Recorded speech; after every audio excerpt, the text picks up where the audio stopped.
today's video, we're reviewing the Chrysler 300. And I know some of you guys might be wondering, like, what's the big deal? Well, it's remeshed. As you can see, now this is like 3D. And back here, this isn't as boxy, and it actually looks like a 300. Very excited to have it refreshed because, I don't know, I'm just really excited for it. A few things on this car that are not finished is the top speed, I believe. So, yeah, that will be fixed once it's released, I believe. So, yeah. Anyways, here is the startup.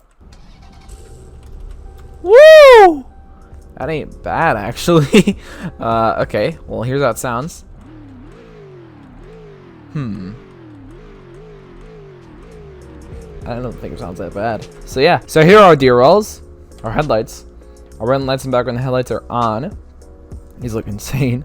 Our brake lights, hazards, and our reverse lights. Here's the horn. Well, yeah, let's take this thing on the drive. This thing looks very nice, honestly. So while we take this train here, we're gonna actually do a 0 to top speed and braking test. Again, this top speed is not final, but it should be fixed when the update comes out. So yeah, here, let's do this. Jeez, this thing has short gearing. I mean, it's a Mopar, so I guess it makes sense. Jeez, man. All right, so top speed of about 130, which will be adjusted. But yeah, here's the braking.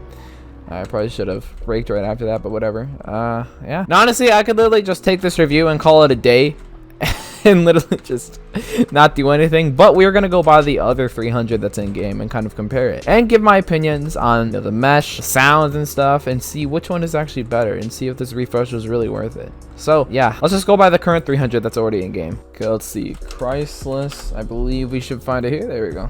All right, so let's get the SFP. So anyway, here are the two next to each other. And well, the old one looks like this. Kind of almost looks like an actual older version of the 300 compared to this one, which honestly looks way better, has way better shading, and is more detailed overall. Right here, there's an actual panel gap, while right here, it's just a simple line. Kind of reminds me of Southwest one. Something I did notice, though, is this has actual 3D housing right here, as you can see in the headlights, while this one does not. So yeah, that's a change, but I'm not going to complain too much. As you can see, the grill is not 3D here, but it is 3D right here. Something that I did notice is that the lights here are textured here, but they're actually not textured here, and I kind of wish they were. As you can see, for scaling, the new one is actually way longer than the old one. The mirrors are a bit different. I'm comparing the SFP 392 trim with the SFP which I'm guessing this is the SFP 392, but if it isn't, then I'm sorry, but I'm kind of comparing them based off of what I know.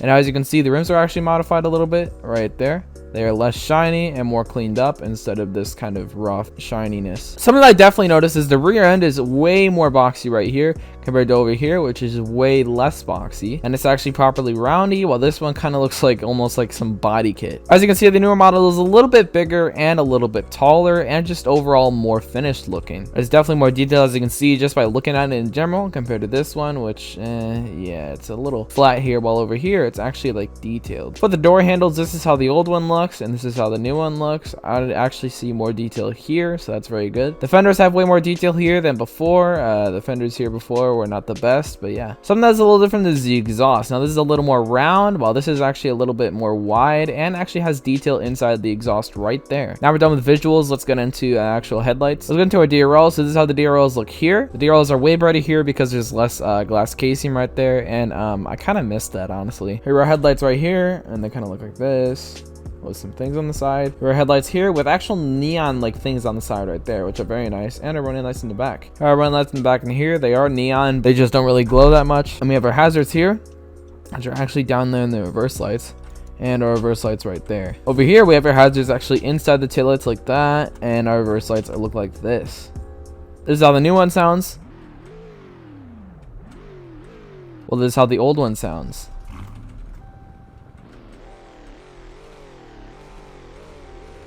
Anyways, that's all the detail I've noticed for the actual chassis and stuff. It actually looks like right here, this is a little more detailed than over here, but this does have a little like radio antenna thing, while over here it doesn't. But anyways, guys, that's gonna be in this comparison. I hope you guys enjoyed. That's actually gonna be it. I hope you guys enjoyed, and I'll see you guys in the next video.